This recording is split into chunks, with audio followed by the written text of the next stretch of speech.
That's a car. That's a tree. That's a car. That's a cloud. That's a bush. That's a fence. That's a car. That's a car. That's a car. That's a car. That's another tree. That's a maple tree. That's a birch tree. That's a white oak. That's a Douglas fir. That's a 1933 Ford three-window coupe. Same time Uncle Jeff has, but his is yellow. That's a 1932 Ford Packard Light 8.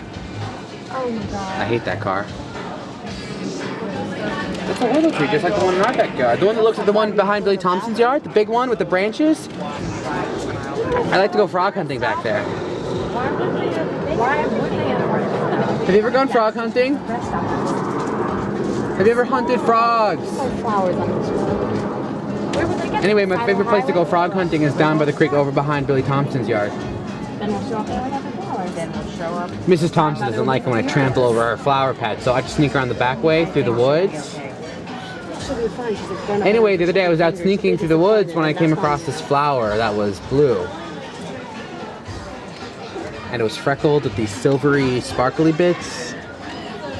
And its leaves were curled around each other like an old man's hands.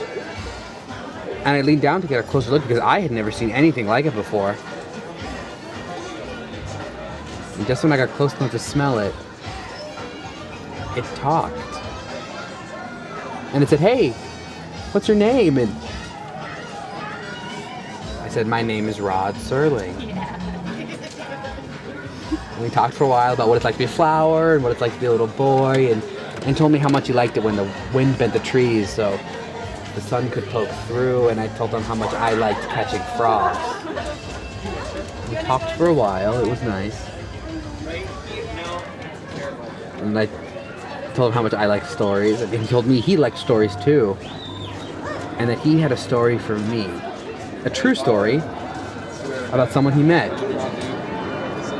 And the story goes like this. Back a bunch of years ago, before the Thompsons even moved here from Arkansas, a young carpenter lived here, and he was really, really good. Everyone in the whole town would come to his house and they needed a chair built or a table fixed or anything. He was really, really good. And part of the reason he was so good was he was incredibly, incredibly disciplined. Everyone in the whole town used to say that whenever he was building a table or fixing a set of shelves, he wouldn't leave his house for days at a time. In fact, even when he wasn't working, you could tell that the only things he really knew were his wood and his nails and his hammer.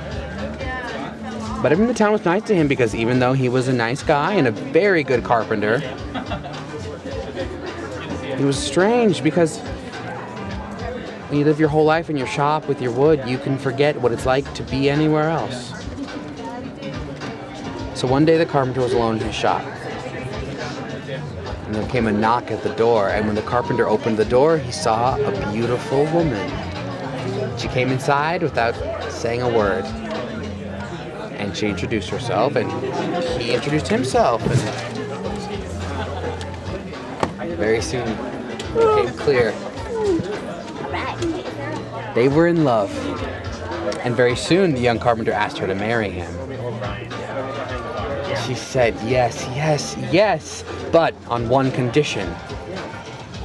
I must take you to my homeland so you can see what I have seen." For the woman came from very far away, you see, from all the way across the mountains, past the lake, in a remote village few had set foot in. Well, the carpenter said, "Yes, take me there." So she did.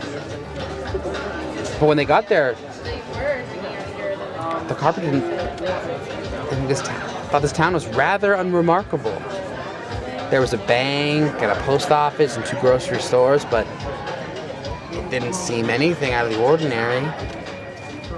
The woman said, "The journey has been long, let us rest, and sleep well, for in the morning I have something wonderful to show you." So the carpenter slept well. In fact, he slept so deeply. He didn't notice that in the dead of night, the woman had plucked out his eyes and replaced them with tiny, perfectly cut gems. The next day when they awoke, he felt strange. The bed he was lying in seemed different. His wife-to-be looked different. In fact, everything around him, every chair, every table, every cup of coffee looked different, new. For you see, with his new eyes, he could see things as they really were. Cracked open, exploded in color and form. The tiniest scrap of paper radiated dazzling colors that he had never seen before. The most ordinary breadcrumb seemed to shift through 1,000 dimensions before him. Every leaf and blade of grass seemed to dance with delight as he ran through town laughing at how marvelous it all was. But come sundown, they decided to head home. He had work the next day. They had a wedding to plan. So the whole journey home, he marveled at how radiant it was. That night, they returned home to go to sleep. He slept well. He didn't notice that she plucked out her gems and returned his eyes to his deeply sleeping face. Next day, he woke up, he was startled. Where were all the colors? What happened to the leaves? Why does it all look so normal? But as he returned to his shop to finish sanding a chair, he smiled. Remember how beautiful the world had been? If only for a minute.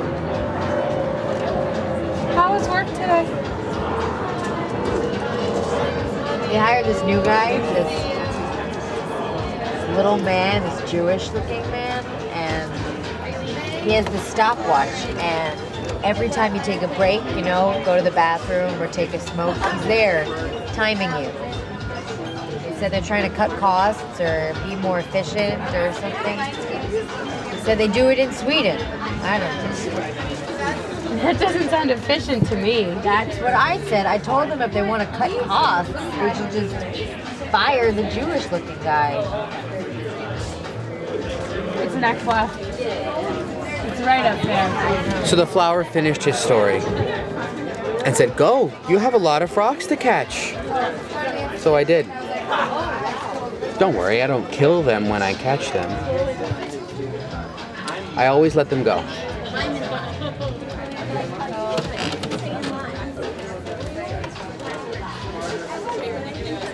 We're here.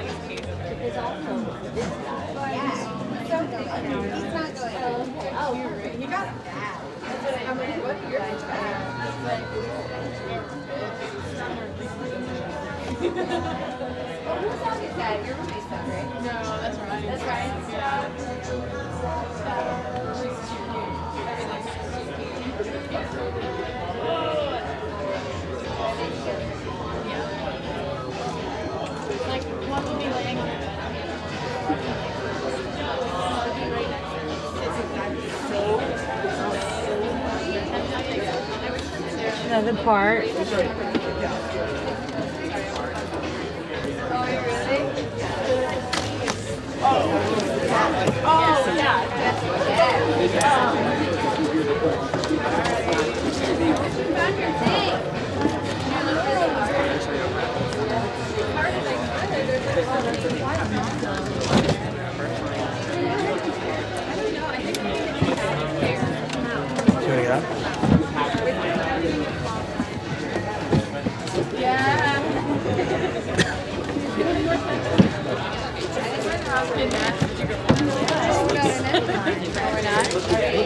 Are we gathering? I don't know. A child,